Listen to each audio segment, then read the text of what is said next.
तो हेलो दोस्तों, आप सभी का स्वागत है हमारे और एक वीडियो में। तो दोस्तों, हम इस वीडियो में जानने वाले हैं ओम्स लॉ के बारे में और उसको इक्वेशन में प्रूव करेंगे और उस इक्वेशन के फॉर्मूला से हम पावर और वर्क डन का फॉर्मूला भी निकालेंगे। तो दोस्तों, वीडियो को एंड तक देखना, आपको बहुत ही अच्छा लगा अगर आप ओम लॉ के बारे में जानना चाहते हैं तो दोस्तों, ओम लॉ का जो स्टेटमेंट ये होता है कि at constant temperature voltage is directly proportional to the current.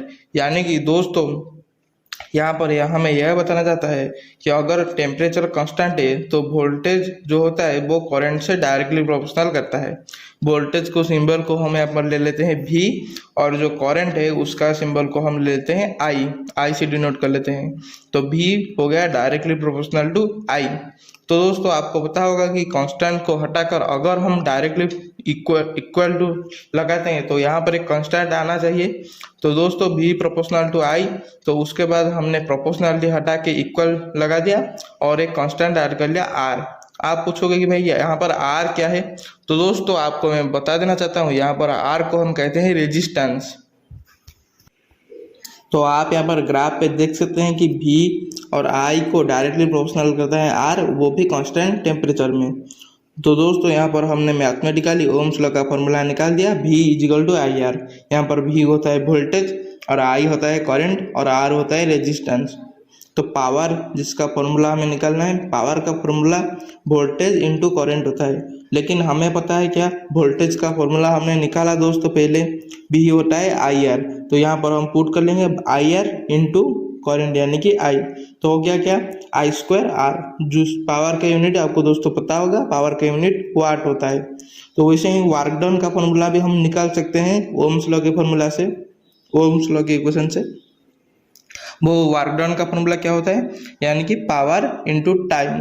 तो पावर हमें पता है VI और टाइम तो T होता है। तो VI क्या होता है, I square R into T यानी कि I स्क्वायर RT। और दोस्तों, वर्क डन का यूनिट होता है जूल में।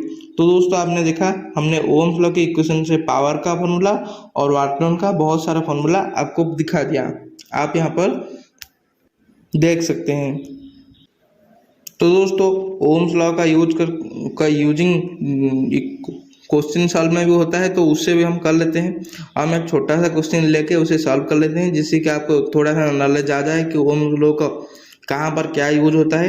तो दोस्तों, क्वेश्चन पढ़ लेते हैं। If the resistance of a electric iron is 50 ohm and current is 3.2 ampere flow through the resistance, then find voltage. यानी कि हमें यहाँ पर बताया गया है कि एक इलेक्ट्रिक आयरन है जिसका अंदर एक रेजिस्टेंस है जो कि है 50 ओम का, और एक करंट जब देता है जो कि है 3.2 एम्पियर का। हमें यहाँ पर पूछा गया है कि भाई वोल्टेज फाइंड करना है। तो वोल्टेज का फॉर्मूला आपको पता है, V equal to I R. तो अब आप यहाँ पर पुट कर सकते हैं, I होता है 3.2 और R होता है 50। तो 3.2 इंटू 50 तो हो गया क्या, 160 वोल्ट। दोस्तों, वोल्टेज का यूनिट वोल्ट होता है। तो दोस्तों, इसी के साथ हमारा ओम्स लॉ यहाँ पर कंप्लीट होता है और इसी के साथ हमने आपको पावर और वर्क डन का फॉर्मूला भी बता दिया। तो दोस्तों, आज के लिए इतना ही, मिलते हैं दूसरी वीडियो में।